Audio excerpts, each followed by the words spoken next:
إن الحمد لله نحمده ونستعينه ونستغفره ونعوذ بالله من شرور أنفسنا ومن سيئات أعمالنا من يهده الله فلا مضل له ومن يضلل فلا هادي له وأشهد أن لا إله إلا الله وحده لا شريك له وأشهد أن محمدًا عبده ورسوله صلوات الله وسلامه عليه وعلى آله وأصحابه أجمعين يا أيها الذين آمنوا اتقوا الله حق تقاته ولا تموتن إلا وأنتم مسلمون يا أيها الناس اتقوا ربكم الذي خلقكم من نفس واحدة وخلق منها زوجها وبث منهما رجالا كثيرا ونساء واتقوا الله الذي تساءلون به والأرحام إن الله كان عليكم رقيبا يا أيها الذين آمنوا اتقوا الله وقولوا قولا سديدا يصلح لكم أعمالكم ويغفر لكم ذنوبكم ومن يطع الله ورسوله فقد فاز فوزا عظيما. Chers frères en Allah, qu'Allah vous préserve, vous ainsi que vos proches et votre famille. Kayfa akrama al-islam al-mar'a, comment l'islam a honoré la femme depuis le premier jour de sa naissance jusqu'à la fin de sa vie. Et la femme, frère en Allah, elle passe par différentes étapes dans sa vie. Elle est d'abord bint, fille, puis elle devient zawja, épouse, puis elle devient par la suite une mère. Quels sont les textes qui ont été rapportés sur la femme musulmane? Car à chaque fois nous entendons la femme dans l'islam, la femme dans l'islam, la femme dans l'islam. D'après Ibn Abbas radiyallahu anhuma قال قال رسول الله صلى الله عليه وسلم من كانت له أنثى فلم يئدها ولم يهنها ولم يؤثر ولده عليها أدخله الله الجنة أخرجه أبو داود والحاكم وأحمد. D'après Ibn Abbas, le messager d'Allah sallallahu alayhi wa sallam a dit: quiconque a une fille et il ne la vilie pas, il se comporte de la meilleure des manières avec elle et il ne préfère pas ses garçons à elle, Allah Azza wa Jal le fera entrer dans le paradis. Voilà les recommandations que l'islam a enjoint aux croyants, de ne pas préférer les garçons sur les filles, mais plutôt d'être équitable avec eux pour quiconque a des filles et des garçons. Et d'après Anas ibn Malik radiyallahu anhu قال قال رسول الله صلى الله عليه وسلم من عال جاريتين حتى تبلغ جاء يوم القيامة أنا وهو وضم أصابعه رواه مسلم. D'après Anas ibn Malik, qu'Allah l'agrée, il a dit, le messager d'Allah sallallahu alayhi wa sallam a dit: quiconque d'entre vous prend en charge deux filles, les nourrit et les éduque, je viendrai, lui et moi, le jour du jugement, et il fit signe avec ses deux doigts, sallallahu alayhi wa sallam. Et comment était-il, le prophète sallallahu alayhi wa sallam, avec ses propres filles, avec ses propres enfants? D'après le Miswar ibn Makhrama, أن رسول الله صلى الله عليه وسلم قال فاطمة بضعة مني فمن أغضبها أغضبني أخرجه مسلم. Le messager d'Allah sallallahu alayhi wa sallam, en parlant de sa fille Fatima, il a dit: Fatima est une partie de moi. Fatima est une partie de moi. Quiconque la contrarie, eh bien, il me contrarie. Voilà comment était le messager d'Allah sallallahu alayhi wa sallam avec ses filles. Et Aïcha, la mère des croyantes, qu'Allah l'agrée, nous rapporte أن فاطمة رضي الله عنها كانت إذا دخلت على النبي صلى الله عليه وسلم قام إليها فأخذ بيدها وقبلها وأجلسها في مجلسه أخرجه أبو داود والترمذي والنسائي. Et la mère des croyants Aïcha nous rapporte que lorsque Fatima rendait visite au prophète sallallahu alayhi wa sallam, il se levait, il allait la prendre par la main, il l'embrassait, puis il l'asseyait dans son assise. Voilà comment le messager d'Allah sallallahu alayhi wa sallam honorait les femmes et honorait plus particulièrement ses filles. Il prenait sa main, il se levait, il l'embrassait et il la faisait prendre part dans son assise, Fatima, qu'Allah l'agrée. Puis après avoir passé l'étape d'être fille, la femme devient épouse par la permission d'Allah Azza wa Jal. Et quelles ont été les recommandations et les directives du livre d'Allah Azza wa Jal au sujet des épouses? قال الله تعالى ومن آياته أن خلق لكم من أنفسكم أزواجا لتسكنوا إليها وجعل بينكم مودة ورحمة إن في ذلك لآيات لقوم يتفكرون. Allah dit dans le Coran, et parmi ces signes, il a créé de vous des épouses afin que vous vous reposiez auprès d'elles. Et il a établi entre vous mawaddatan wa rahma. Il a établi entre vous de l'amour et de la miséricorde. Voilà comment Allah Azza wa Jal nous décrit les épouses dans le Coran, des épouses auxquelles il nous est permis de nous reposer et de nous apaiser. Et il a fait entre nous, il a mis entre nous de l'amour, de la compassion, de la miséricorde. Et certes, il y a en cela des signes pour un peuple qui médite. Et Allah Azza wa Jal dit en recommandation aux croyants, وَعَاشِرُوهُنَّ بِالْمَعْرُوفِ, et cohabitez avec elles dans la bienséance de la meilleure des façons. Cohabitez avec vos épouses de la meilleure des façons et dans la bienséance. D'après Aïcha radiallahu anha qalat, قال رسول الله صلى الله عليه وسلم خيركم خيركم لأهله أخرجه الترمذي وابن ماجه. Et le messager d'Allah sallallahu alayhi wa sallam avait l'habitude de dire, les meilleurs d'entre vous sont les meilleurs avec leur famille. Et il l'entendait par là avec leurs épouses. Et comment l'islam ne pourrait pas honorer la femme et ne pourrait pas honorer les épouses, alors que la première personne qui a embrassé l'islam était une femme. أول دخل الإسلام واعتنقه كانت امرأة وهي خادجة رضي الله عنها. La première des femmes, ou plutôt la première des personnes à avoir embrassé l'islam était Khadija, la noble.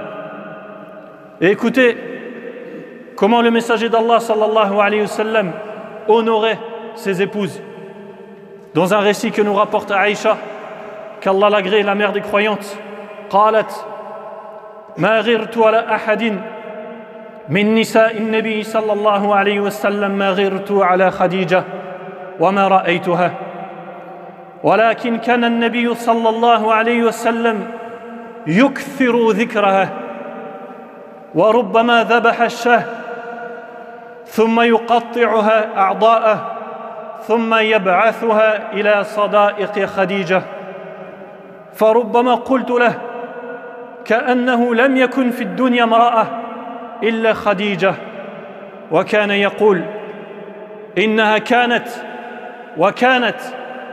وكان لي منها ولد. أخرجه البخاري. Dans le recueil authentique de l'imam al-Bukhari, la mère des croyantes Aïcha nous rapporte comment était le prophète sallallahu alayhi wa sallam après la mort de Khadija. Elle dit, je n'ai jamais été aussi jalouse d'une de ses épouses du prophète sallallahu alayhi wa sallam autant que je l'ai été pour Khadija alors que je ne l'ai pas vue. Certes, le prophète sallallahu alayhi wa sallam kana yukthir dhikraha. Il l'a mentionné en permanence après sa mort. N'est-ce pas là, serviteur d'Allah, une manière d'honorer et d'élever les femmes? Kana yukthiru dhikraha, jusqu'à ce que Aïcha ait dit: j'ai l'impression que dans cette dunya il n'y a que Khadija et personne d'autre qu'elle. Et le prophète sallallahu alayhi wa sallam lui répondait: certes, elle était comme ça et comme ça, et elle m'a donné des enfants. Voilà comment l'islam, et à sa tête le prophète sallallahu alayhi wa sallam, honorait les femmes et honorait les épouses. Et à Abdallah, serviteur d'Allah, il t'incombe toi également d'honorer ta femme qui est à ton service depuis des années, depuis 10 ans, 20 ans, 30 ans ou plus, et de l'honorer dans les assises, de la mentionner en bien, et surtout jamais de l'avilir devant les gens. Jamais ne rabaisse ta femme devant les gens, même devant tes enfants. Même si tu es en colère après elle, jamais ne rabaisse ta femme devant tes enfants ou devant n'importe qui, à plus forte raison un étranger. Conserve ta colère, et si un jour tu as besoin de lui dire quelque chose, essaie de lui dire à l'abri ou de manière à ce que les gens n'entendent pas, afin que tu ne la rabaisses pas. Ta noble épouse qui est à ton service et au service de tes enfants depuis tant d'années, que tu ne la rabaisses devant les autres. Comment l'islam ne pourrait pas honorer les femmes et les épouses, alors que Amr ibn al-As, qu'Allah l'agrée, a dit: le messager d'Allah sallallahu alayhi wa sallam ba'athani ala dhati salasil fi ma'raka fasa'altuhu ya Rasulallah ayyuha an-nas ahabbu ilayk faqala sallallahu alayhi wa sallam Aisha قال ومن الرجال قال صلى الله عليه وسلم أبوها. Le compagnon Amr ibn al-As rapporte: un jour le prophète sallallahu alayhi wa sallam me mit à la tête d'une armée et j'en profitais pour lui demander: ô messager d'Allah, qui est la personne que tu aimes le plus dans cette terre? Et il répondit sallallahu alayhi wa sallam à Aïcha. Il répondit sallallahu alayhi wa sallam à Aïcha, la personne que le prophète sallallahu alayhi wa sallam aimait le plus dans la dunya, c'était une femme. Puis il lui demanda: et parmi les hommes? Il répondit: son père. Barakallahu li wa lakum fil Qur'an al-azim wa nafa'ani wa iyyakum bima fihi min al-ayati wa dhikri al-hakim. Aqulu hadha al-qawl wa astaghfirullaha li wa lakum wa li sa'iril muslimin min kulli dhanb إنه هو الغفور الرحيم.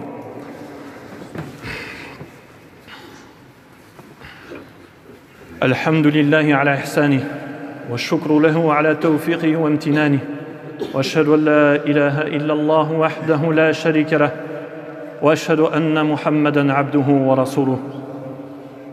Voilà comment était le messager d'Allah sallallahu alayhi wa sallam avec les femmes, enfants, puis épouse, et enfin mère. Qu'a donc commandé l'islam au sujet des mères?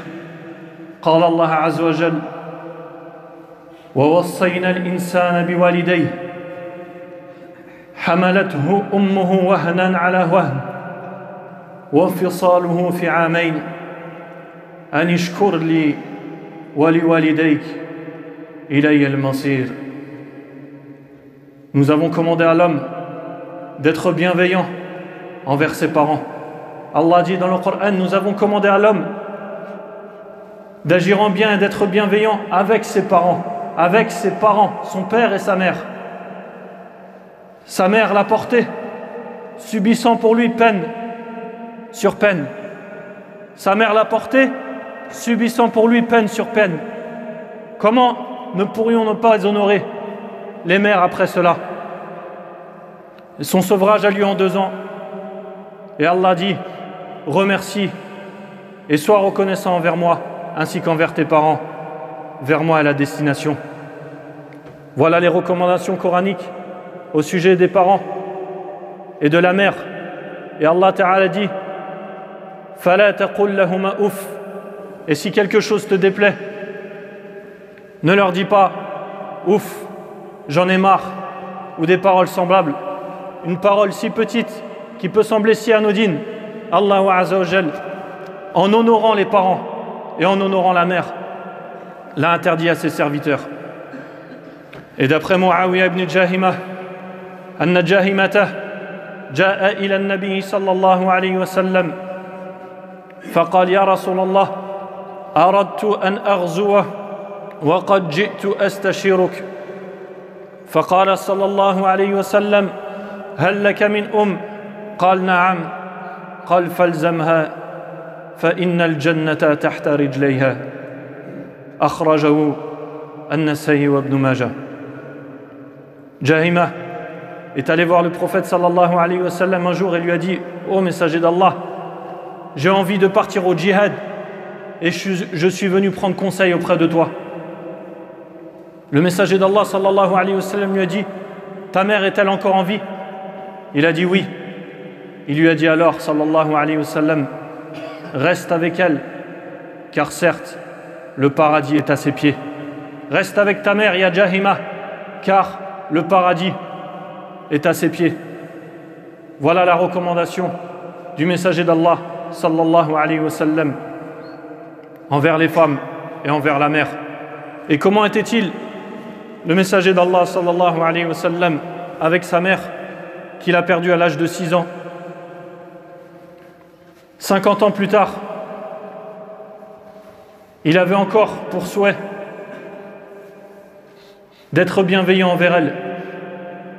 Et d'après Abu Huraira, أن النبي صلى الله عليه وسلم زار قبر أمه فبكى وأبكى من حوله فقال عمر بن الخطاب يا رسول الله ما لك؟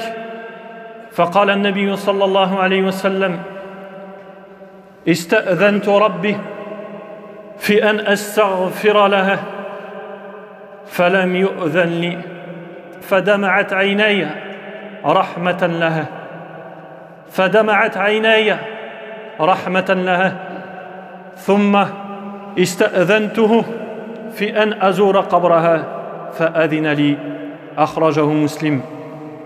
D'après Abu Huraira, le messager d'Allah sallallahu alayhi wa sallam un jour voulut visiter la tombe de sa mère qu'il avait perdue enfant. Et alors les compagnons virent sur son visage la tristesse et des larmes. C'est alors que Omar lui dit « Qu'as-tu, ô messager d'Allah ?»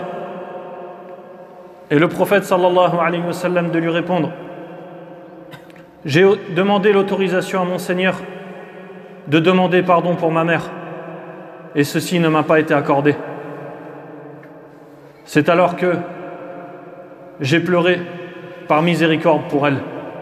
Puis je lui ai demandé la permission de visiter sa tombe, et il me l'a autorisé. » Voilà comment était le messager d'Allah sallallahu alayhi wa sallam avec sa mère qu'il perdit enfant. Mais 50 ans plus tard, il avait encore dans son cœur de la miséricorde pour elle. Et il en est de même, frère en Allah, de celle qui n'a pas de mari, ou bien la veuve.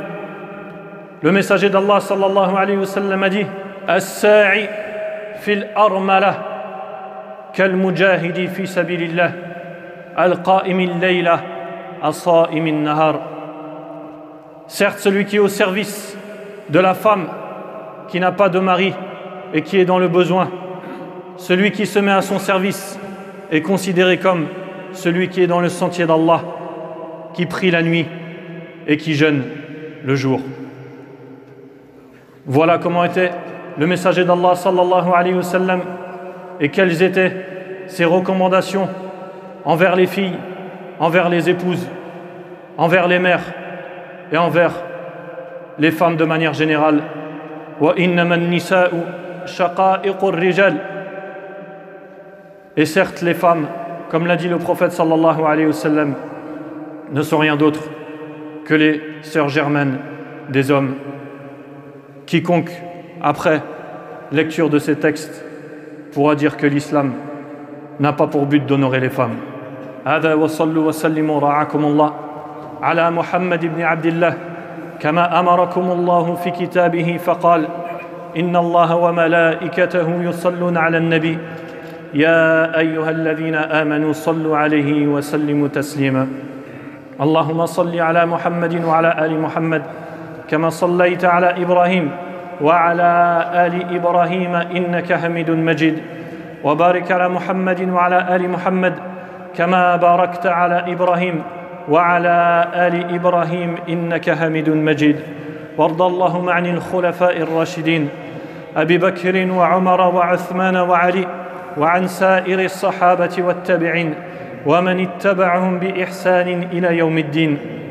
اللهم أعز الإسلام والمسلمين، اللهم انصر من نصر دينك وكتابك وسنة نبيك محمد صلى الله عليه وسلم.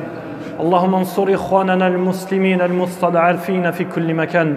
اللهم انصر إخواننا في الصين، اللهم انصر إخواننا المستضعفين في كل مكان. اللهم آمنا في أوطاننا وأصلح أئمتنا وولاة أمورنا.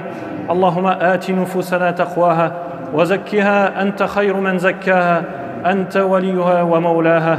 اللهم إنا نسألك الهدى والتقى والعفة والغنى. اللهم اغفر لنا ولوالدينا وللمسلمين والمسلمات والمؤمنين والمؤمنات الأحياء منهم والأموات. اللهم اشف مرضانا ومرضى المسلمين. ربنا ظلمنا أنفسنا وإن لم تغفر لنا وترحمنا لنكونن من الخاسرين. ربنا آتنا في الدنيا حسنة وفي الآخرة حسنة وقنا عذاب النار. سبحان ربك رب العزة عما يصفون، وسلام على المرسلين، والحمد لله رب العالمين.